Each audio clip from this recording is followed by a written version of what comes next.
Obviously, we've just been talking a lot about SaaS, or software as a service companies. And one of the things about the SaaS world is analytics. Now, I'm not a nerd, but even I know how important it is. So from Superhero Capital, I've got Kasper here, and he's going to give us a bit of a, come and join me on stage. You're going to have a few people moving around, that's fine. No worries. Don't take it personally. You'll get some coming in as well. Yep. And you're here to talk about analytics behind the SaaS. So behind these companies, what should they be measuring, why, how, et cetera, et cetera. Yep. I'm hoping we got some slides coming up for you. And how's your day been so far? Pretty good, actually. What did you think about the pitches? I'd seen about half of them already. Yeah. But the other half, it was really nice to see that the ones that I saw improved and a few new teams as well. Getting better, yeah. Awesome. And how relevant is analytics for some of these companies you've seen this morning? Very relevant. I mean, I'll be talking about a few different levels of analytics that we see in our deal flow. Yep. And probably for the companies, I really want them to think that which level are they. Right. So not how much should I do, but how far could I go? Yes. Awesome. I see the tech team is sweating a little bit, scrolling through files, looking for the right slide deck. And it would be pretty hard to talk about analytics with no slides, right? I think I could do it. Oh, should we make him do it without his slides? What do you reckon, guys? No, they're being kind to you. They're being kind to you. There we go. There we go. That's a pretty cool looking slide deck.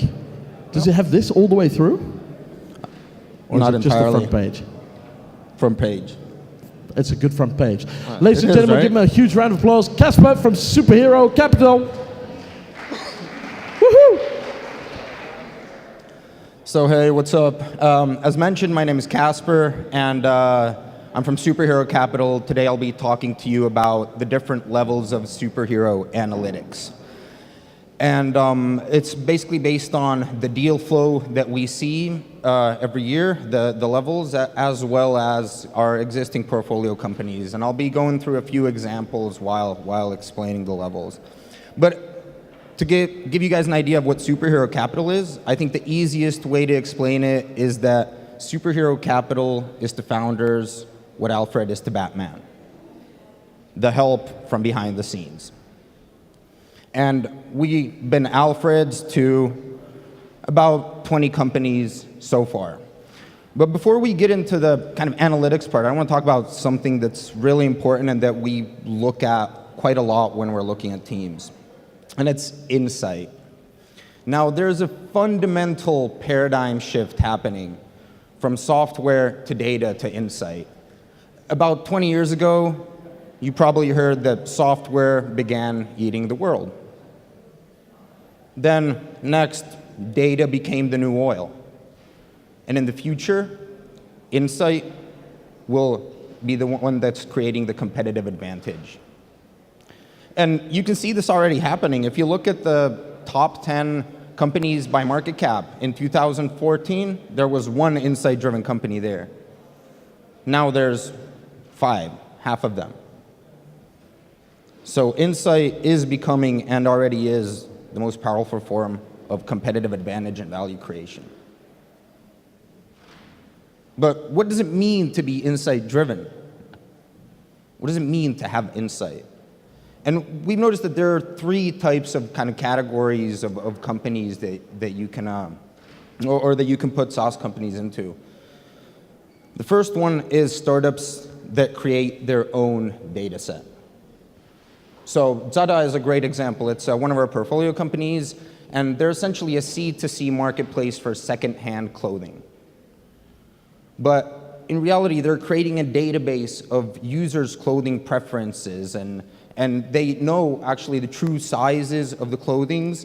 And you can see in the insight from the fact that their return percentage is under 1/10 of what Zalando's is, for example. So they have something of value right there. And if you're not analyzing your own data, you can analyze other people's data sets. Kasper is a marketing software for retail. And what they do, for example, is they take customer loyalty program data say, in a store that sells snow shovels. They take customer loyalty program data and check which customers have bought yard supplies in the past year. Then they take publicly available weather data and see where it's going to snow in the next few days. And they target that customer cohort and say, hey, snow shovels are on sale. And they've seen up to 7, 8 times better conversion rates. And lastly, your whole team is insight-driven. This relates to the first two as well. You can process your own data set or others' data sets, but you're an insight-driven team. And I'll get into an example towards the end of the presentation about lead feeders, so you'll kind of get an idea on what they do. But really, insight-driven teams, what's the culture like? And there's kind of 6 steps that we've noticed that great teams excel at and are awesome at. First and foremost, experiment continuously. That's the basic value for the company at hand. After that, you identify outcomes and interim metrics. And I'm talking about metrics that actually mean something, not the metrics that you'd like to see, or not the metrics that make you feel good, but the metrics that will actually tell the root cause of the problem. You gather more data, you develop insights, you test and implement it in software, and then you measure, learn, and refine. And this is very hard to build. A lot of SaaS companies that we see, they say they're insight-driven, but they really don't operate this way. Data tells us what happened. Insight tells us why and what to do. And insight-driven companies, according to Forrester research, they're growing 8 times faster than the GDP. And just to give a few examples, what insight-driven companies do, they capture data and apply analytics. Tencent, some of you probably have heard of it. They've been able to create an app ecosystem that no other company has been able to create in the West. They have social, they have gaming, they have news, video, music, stocks, comics. And the Chinese consumer spends 5 hours on their phone per day. 55% of that time is in Tencent's apps. So they're able to create about 5,000 different consumer profiles, and they're able to target ads a lot more accurately than, for example, Facebook is able to, or Google. Another example, talking about Google, is in 2009, Google was thinking about their ad links, and they tested 41 different colors of blue. And they noticed the one color of blue performed a lot better than any other color. And they switched all their ad links in 2009 to that particular color. Next year, they got 200 million extra revenue. It's a very small detail, but there's 200 million reasons why to do it. Or Alibaba, what they're doing right now with Mattel, one of the biggest toy companies in the world, is that Mattel is selling toys through their platform, and they're giving consumer data to Mattel so that they can design better toys. What are the Chinese consumers buying? What types of toys? What types of toys aren't that hot anymore? So basically, they were giving Mattel insight on what to do next year. So how do you get from data to insight? Now we get to the levels.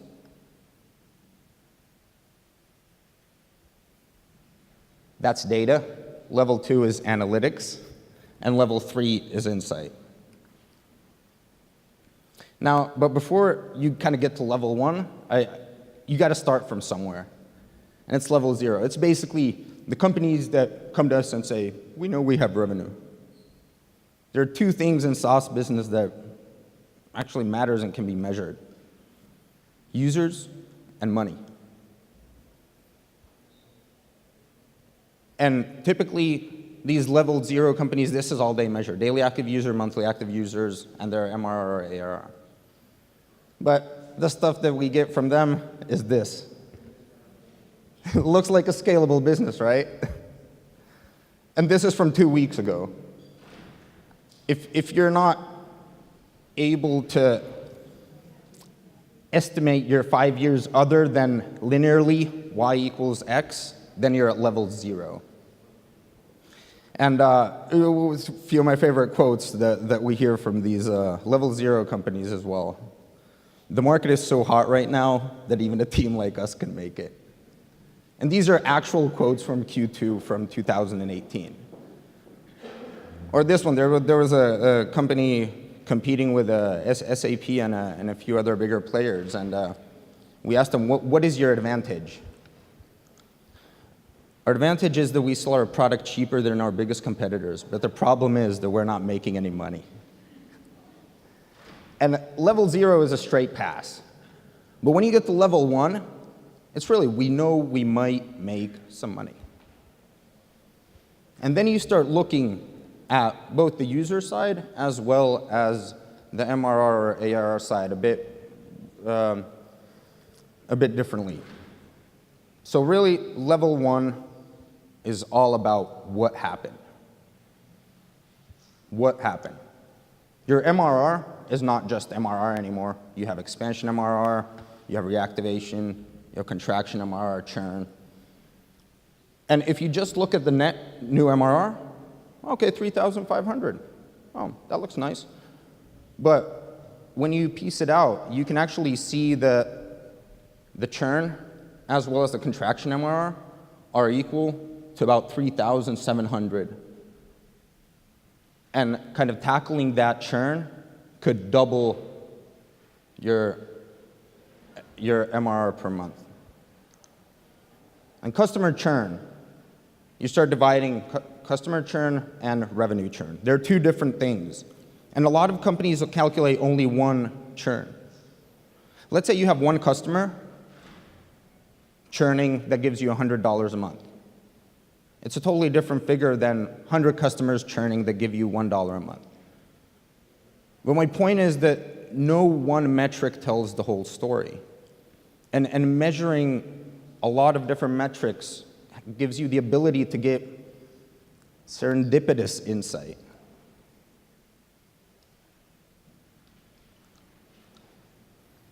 And then you start looking at basic figures related to your customers. Customer acquisition cost, it's basically what you spend in marketing and sales divided by how many customers you got in a certain period. Your payback period is right in the middle. So that means how many weeks or months or years does it take for you to acquire that customer acquisition cost back. And after that is when you start making profit. Then you have your customer lifetime value. And if you look at the payback period, under 12 months for SaaS is okay, good. But great is 5 to 7 months in between that. And a lot of SaaS companies, a very important figure is LTV and CAC ratio. So if that's over 3, you're in a good business. So your customer acquisition cost is 1/3 of the lifetime value of your customer. If you're in a great business, it can be up to 7 or 8. But that you rarely see. But if it's over 3, it's good.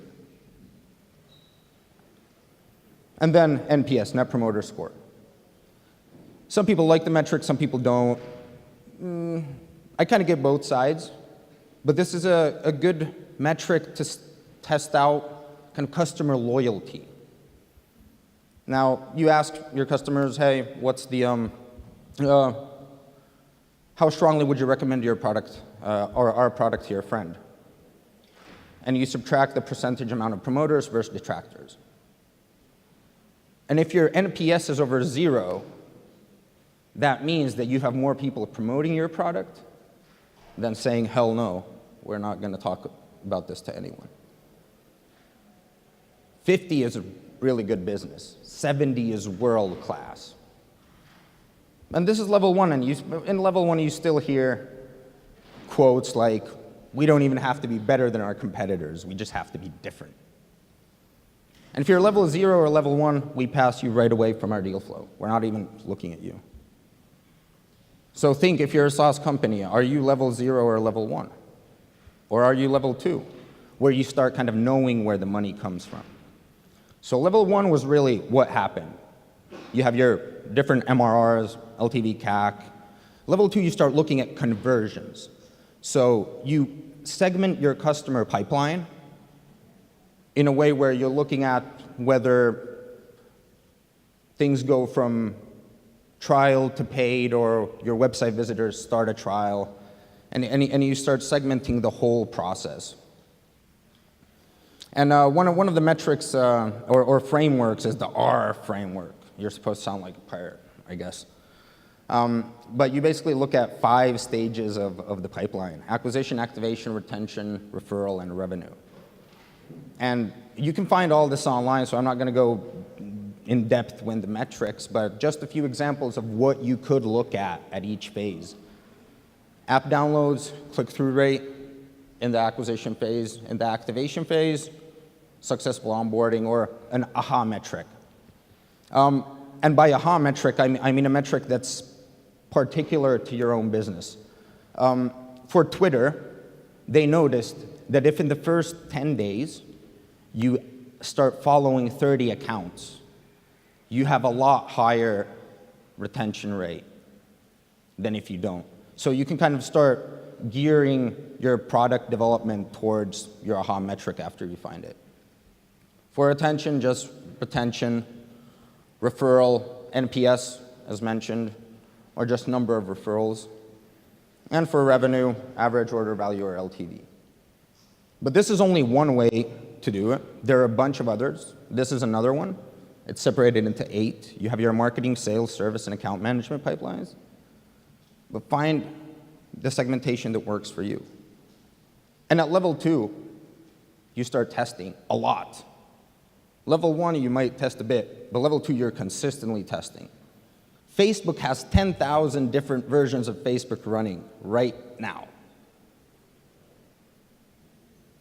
So test your product, test different versions of your website, test different versions of your email, marketing and emails, and this is something you should do continuously.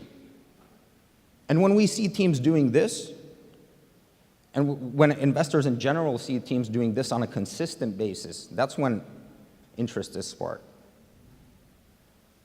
And the final level, level 3, we aim to know everything. Now, this is all about cohorts. Cohorts might sound like a fancy word, but essentially it means a group of users or customers with a similar characteristic. Now, there's size-based cohorts, time-based cohorts, and segment-based cohorts. Size-based cohorts, you separate your customers with, say, for example, the pricing plan. Do they have the platinum, the gold, or the silver pricing plan? With time-based, you can segment them based on when they signed up.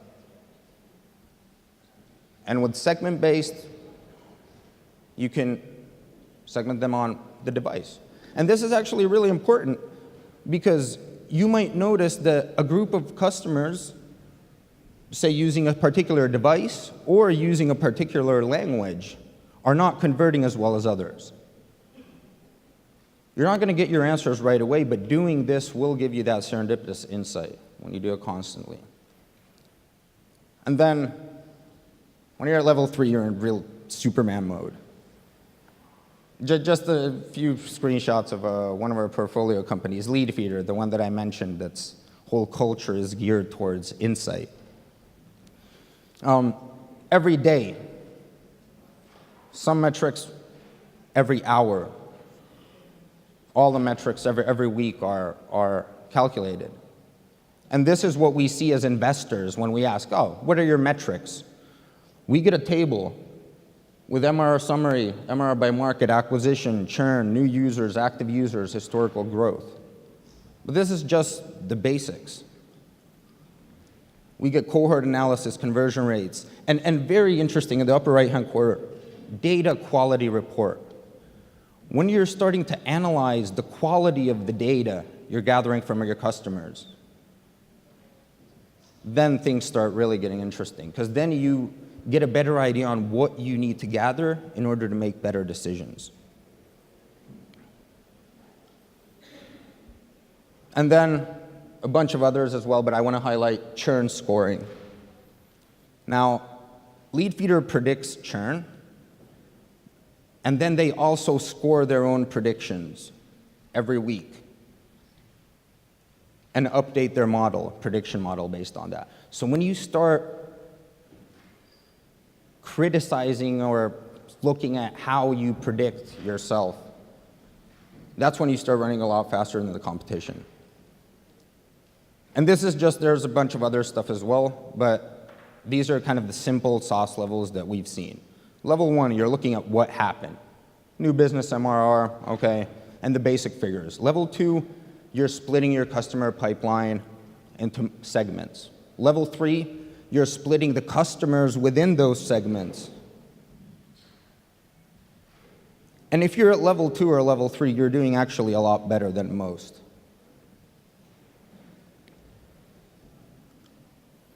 But as mentioned, no one metric tells the whole story. And I want to kind of highlight a quick example about, looking at the wrong data or looking at data in the wrong way. Correlation versus causation. Let's take a really easy example. The more we eat ice cream, the more there are deaths by drowning, the more there are forest fires.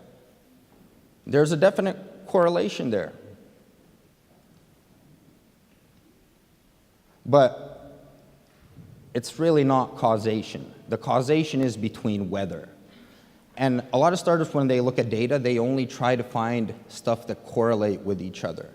But finding what causes what is a lot more interesting and can give you a lot more insight. Every time there's causation, there's correlation, but it doesn't work the other way around.